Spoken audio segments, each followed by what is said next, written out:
Hello and welcome to the Gooner Talk, back again with you guys for another episode of what is the Arsenal Transfer Show. Join you every morning at 8 a.m. UK time. Hope you're doing good. Hope you're doing well. Thank you so much for joining me, as always. We do start, unfortunately, on a bit of a somber note today, as we remember Gianluca Vialli, who unfortunately passed away yesterday and lived with us through the years of 1964 to 2023. Of course, a Chelsea player. But certainly someone that everyone in the footballing community had a lot of respect for, and unfortunately was battling his illness for quite some time. But he didn't even step down from his role with Sky Italia throughout the period, in Euro 2020. It's really sad, very sad indeed. But hopefully we can remember back the really happy times for him and some of the brilliant things he produced during his career for the four clubs that he played for. But yes, I wanted to start with that, and obviously our thoughts and feelings are with that of his family and close friends. Anyway, good morning to everybody joining us in the chat box. Hope you're doing good. Let's say good morning to Jose, to Black Shine. Good morning to Kaiser and Matt G. And good morning. Carl, we've got Stevie, Yomi, Temi, Abukan in the chat box as well. Peter, we've got, I think Peter is our resident DJ who's currently out in New York City playing. It's apparently not the time for some Enrique Iglesias. I saw a request from Matt G in there. Peter, if you want to play a drum and bass, just don't hold back. Don't hold back. Hakeem, good morning to you. Manlek, we've got Odirile, we've got Correde, we've got Mike, Patrick, Paul, Brad, Franklin, Soa, who's joining for the first time live. Welcome. And I hope you enjoy it yourself in our chat box. Nav, good morning to you, to Josh, to Kieran, to Tony, to Martin, and everybody else joining us as well. Hope you are doing good. Hope you're doing well. Let's kick on. We always say in the mornings, of course, our latest competition, and you can still get involved with the Eddie Nketiah signed shirt. Link to get involved in the latest competition is indeed in the description.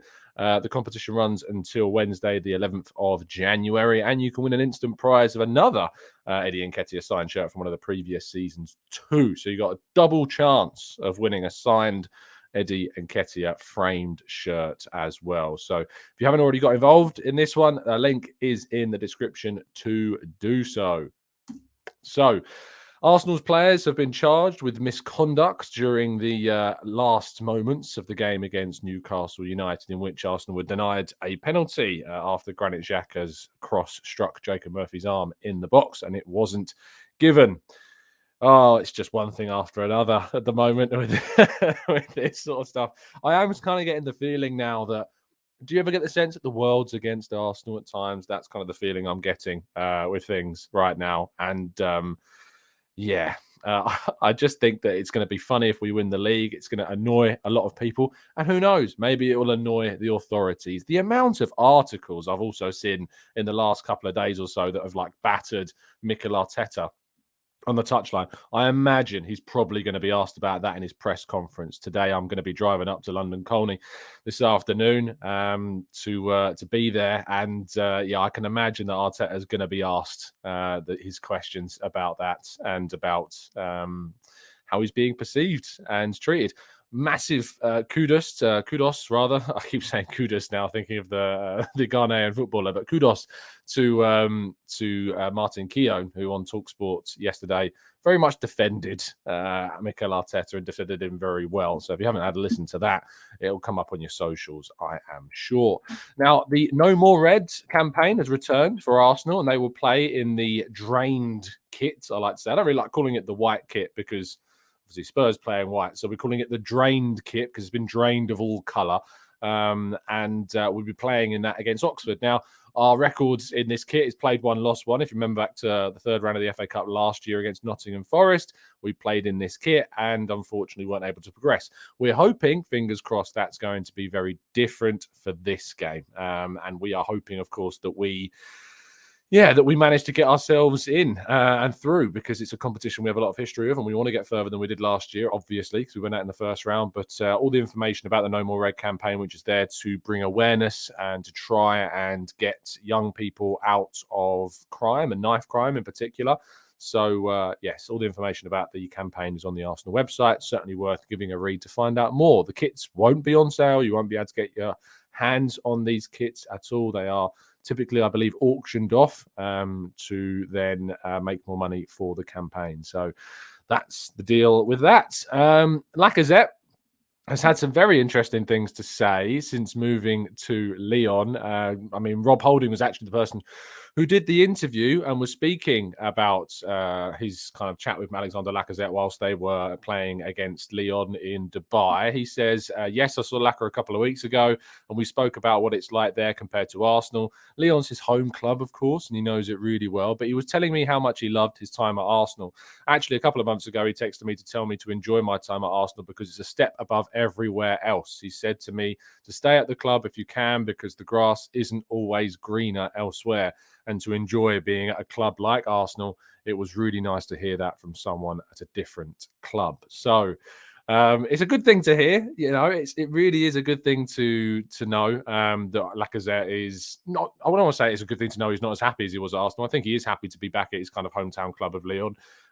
But players leaving the club and players that are thinking about leaving the club, be warned, because indeed it is not the same when you move elsewhere. Arsenal is a very special place.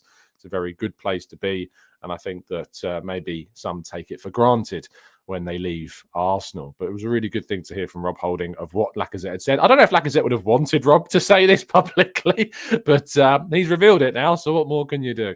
Brooke Norton-Cuffy was recalled from his loan with Rotherham and was sent to Coventry City on loan. Of course, we've been doing our loan roundups every single month, and we bring in you another one at the end of January, start of February, rounding up all of the moves and, of course, how the players have got on during the month of January and, of course, for parts of December as well. I do want to take a second to thank New York Talk, who were our Rotherham-based correspondents during that period. They did provide some really good insight on Brooke Norton-Cuffy. Now I'm going to have to be looking out for some Coventry City content producers. So if you do know of any, please do get in touch via DM on socials, on Twitter or Instagram. Let me know who I should be reaching out to as we now try and get our correspondents at Coventry City. Typically someone that goes to all of the games home and away, so we can get the best insight on his performances. But best of luck to Brooke, and hopefully he can continue this. You would say that Coventry are in a much better position, more competitive in the Championship. I think the reason I basically reached out and asked why this has happened, and the answer I got back was, I think with the change of manager, he's not been getting as many minutes. He wasn't really as liked by the Rotherham coach that came in compared to the one that had him before. Hopefully that will change at Coventry. Now, according to Repubblica in Italy, Arsenal and Man United are tracking Tammy Abraham. Of course, he's not been as regularly favoured by Jose Mourinho at Roma and could be more available for a move. Chelsea still do have that buyback clause, I believe, which tops something like 80 million euros, which is kind of crazy. I imagine if Arsenal were to go in for the player, that it could be a loan deal, a short loan deal for the rest of the season if they wanted that. But also there is an opportunity to sign him on a permanent contract. So Arsenal and Man United are said to be looking at that situation, but I imagine that Abraham will very much be an alternative option to their main priorities this window. Of course, one of them being, as we all know, Mykhaylo Mudryk. Now, Chelsea are said to want assurances that Mudryk would move to Chelsea before they come in with any kind of bid. We've seen very differing reports. I saw a report yesterday that claimed that he would be happy to move to the Premier League and to Chelsea. And I've seen other reports that say he has told Shakhtar categorically that he only wants to move to Arsenal. Now, if you want a reassurance, Chelsea, maybe you want to take a look at this because this was posted once again, and I need to come up with some kind of jingle for the daily Mudryk Instagram antics because he liked a post which basically said, Mudryk doesn't want Chelsea. And Arsenal Buzz, who of course are a very good Arsenal Twitter account that aggregate a lot of news across the platforms, both the Arsenal Buzz and Doc, who I'm sure you both follow on Twitter, have been great at kind of bringing us all of the information as far wide as quotes, as transfer links, and it's fair play to both of them for doing what they do because it is a hard job. Believe me, I sit down and do a show every morning at 8 a.m. and they're tweeting things all day. So fair play to them. But yeah, Mudryk liked this post, which included the words, Mudryk doesn't want Chelsea. So, yes, we knew this was the case. We've known it for quite some time, but seeing him like specifically this one, with him in an Arsenal kit as well, yes. So if you ever needed any kind of reassurance that indeed Chelsea is not the team he wants Arsenal, Yes, he's just gone and liked another post. Now, our headline story of the day is that, according to Sky Sports Darmesheth, Arsenal have held positive talks with Atletico Madrid about signing Joao Felix on loan. This did seem very much like an unlikely deal to happen when we were talking about the 21 million euro figure. Now, it still said that a total package of around £15 million is what they want, which is still around that 18 to 21 million euros. Arsenal want to try and get that price tag down. Now, the key thing about this deal is that it isn't an alternative to Mudryk. Arsenal want Joao Felix as well as Mykhaylo Mudryk on loan for the rest of this season. If they can get a player of that quality on a 6-month loan deal for a reasonable price, it's obviously going to be a significant step forward for the options that we've got in that area. Now, it's worth saying that Manchester United have also supposedly had good conversations with the Spanish side as well, and it is still very much between the two. Jorge Mendes is the intermediary that's kind of looking after and involving himself in this deal, and Arsenal and Manchester United have said to both have reached out to Jorge Mendes to say that they are still both very much interested in trying to sign the Portuguese forward on loan for the rest of the season. So very good news, I think, still that this is a deal that is alive for Arsenal, even though there is, of course, another team involved in potential negotiations. If Arsenal can get this loan done before the end of the January transfer window, I think it would be a good one. If you remember back to an article that was written by David Ornstein a couple of weeks ago, maybe even more than that, on The Athletic, he said that he'd spoken to kind of people in the recruitment community, I think the terminology was, and that the feeling from them was that a move to Arsenal would make more sense for Joao Felix. So if it is between Arsenal and United, it will come down to two factors. I think the first one is the money, and I think Man United are going to be willing to pay Joao Felix more or cover more of his wages, maybe even all of them. I think they've already even said they would. Arsenal, on the other hand, I think will be trying to get this for significantly less, although they may be forced into a position if the Mykhaylo Mudryk situation worsens for them, that they then move and push and say, we'll just get Felix on loan and invest because we need a player for the next 6 months of the season. The other position is obviously the player's view on this. Where would he rather move? And according to David Ornstein, those in the recruitment field seem to think that a better switch would be to join Arsenal and Arteta's team as they try and fight for a Premier League title this season. We've got Europa League games to play, of course. We've got FA Cup games still to go. And there's going to be a lot of need for rotation. Eddie Nketiah is doing a good job right now, but if you can bring Joao Felix in, it could be a really, really positive signing for the club to make and give you more options, of course, from the bench as well. And that completes all of our stories for the day. So we're going to move to part 2 and your questions right after this.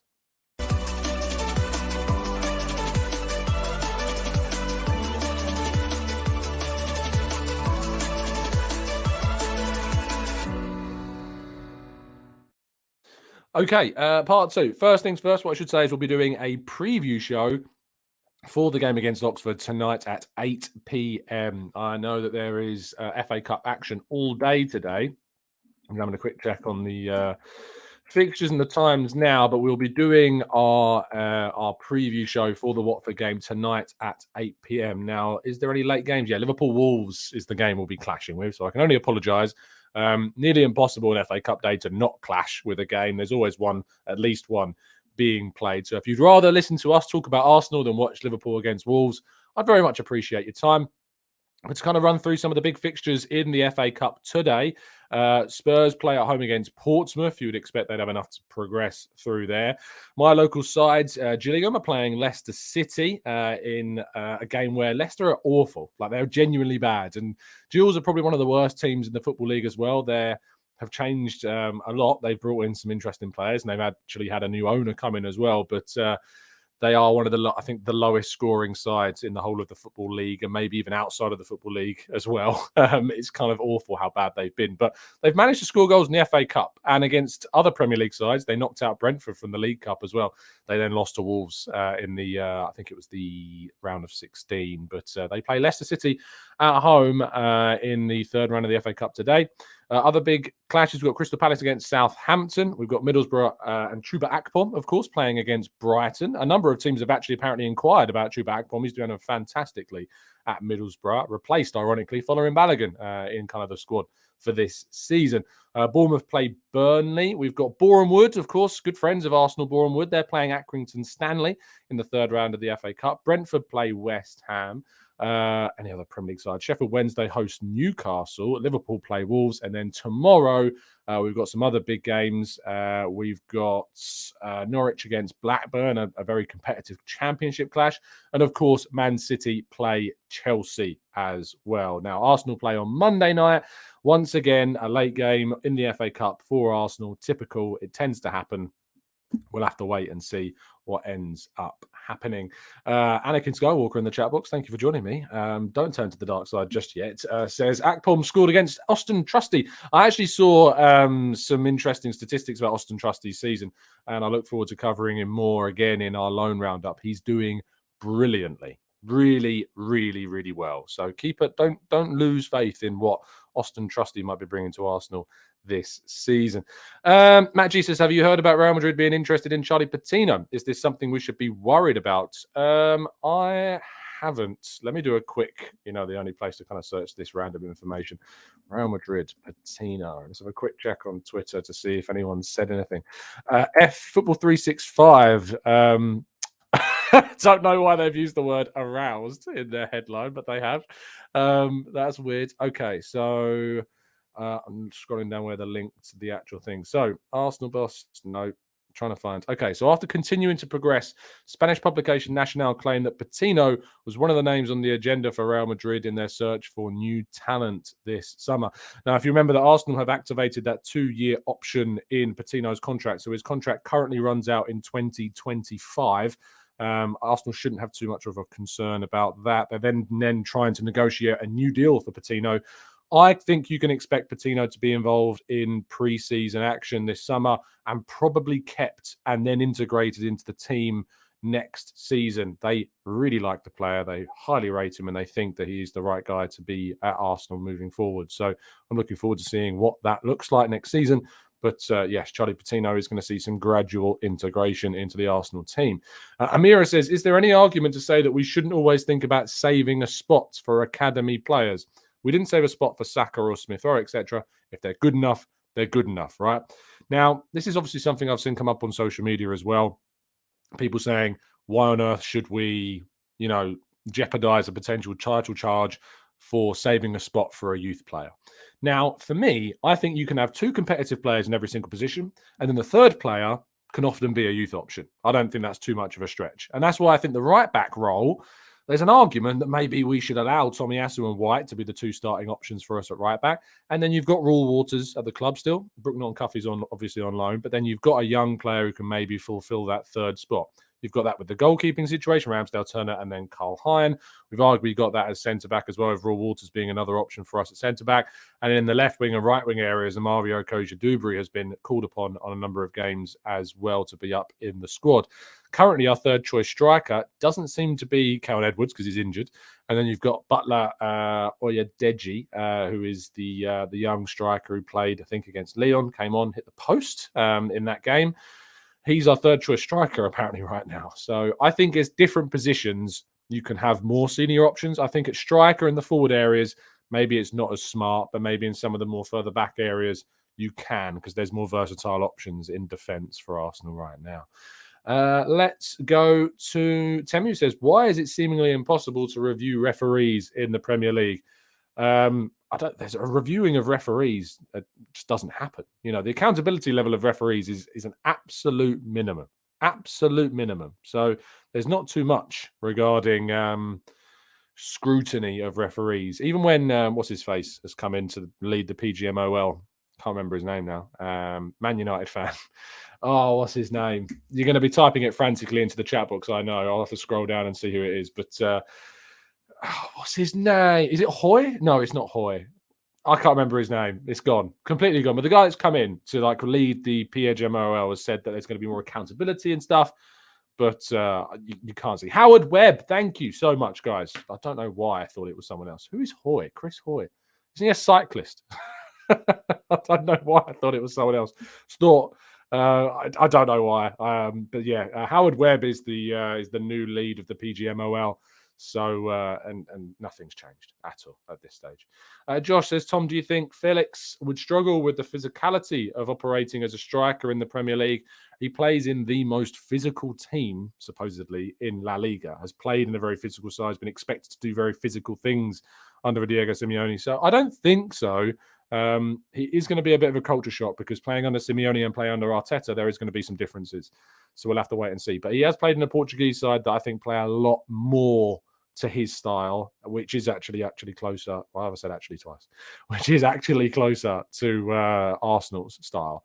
Emma, how are you hanging there? I'm hanging well, mate. Doing well. Zana says the loan fee should be used as a down payment for Felix. It's not a bad idea.